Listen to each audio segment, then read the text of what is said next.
you and Senator Merkley co-chair a task force. What is its role?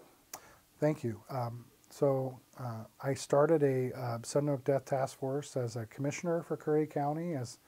I was actually, we started the process in January of 2016, and then worked on and building it through that year. And then as I transitioned out of my county commissioner role and into my legislative role, I was glad to have Senator Merkley partner as a co-convener of the SOD task force. And the Sudden Oak Death Task Force is built with an amazing number of partners that from the nursery industry, the private industry, to biologists and pathologists from our various agencies, both federal and state, to economic stakeholders as far as business folks in the region. And really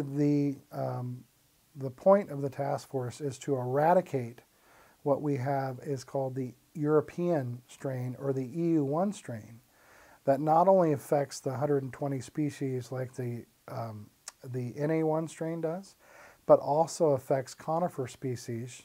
such as Douglas fir, grand fir, which is and can be and will be devastating to the already struggling timber and forest products, wood products industry within not just Southwest Oregon at this point, but the whole southwest quarter of the state as this progression continues north by northeast forward. The EU1 strain of sod is one of it's the only place that has been found in the natural forest system is just north of Pistol River, south of Gold Beach, Oregon. And we're very afraid that with the expansion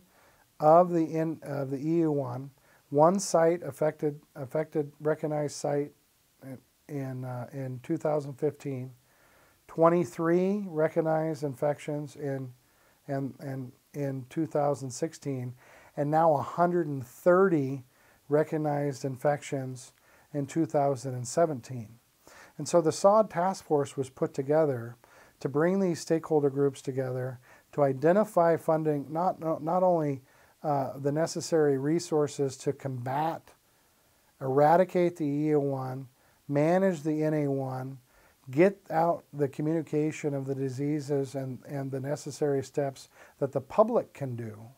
but also to identify necessary financial resources to accomplish these goals. And it was actually the first state grant ever to the Association of Oregon Counties, which is facilitating the Sudden Oak Death Task Force. And they've been doing a fantastic job at doing so. In fact, the Ag and Natural Resources Committee for the House just unanimously supported a letter that came out of our presentation from our Sudden Oak Death presentation from the September legislative days that is urgently requesting the additional $1 million that was in the House bill that we drafted for the legislature to fund the recommended $1.7 million annual allocation to the Oregon Department of Forestry to combat this disease. Because, and we haven't been able to have the funding to do the economic study on this, but billions of dollars are at risk for the potential loss in the wood products industry right at the time where we're focused on all of the investments in the cross-laminated timber, right at the time that when we're talking about those investments in cross-laminated timber and sequestering that carbon for centuries in these new wood products buildings, and thus assisting in sequestering even greater carbon in the cap and trade conversations that are happening too expeditiously, in my opinion, without and need more of these type of 20,000 foot view. Let's look at what Oregon can do to be a leader, and that's in the wood products industry to sequester more of the greenhouse emissions, because that's what will help rural Oregon is the eradication of the EU1 strain of sod, the management of the NA1 strain of sod, the investment in the wood products industry, CLT industries, and forest management policies that bring the higher middle income jobs back to rural Oregon, and those engineering jobs in the CLT and the eologist jobs in the forest management side of things, because we only have so many bedpans to take care of in rural Oregon and in my district, and we want our youth and kids to come home, but there's nothing for them to come home to. And so we're losing our middle class in rural Oregon at a faster pace than that of urban Oregon, and we need to fix it. And one of the ways we can do so is invest in our natural resources that built our communities are meant to sustain them, and eradicate the diseases that threaten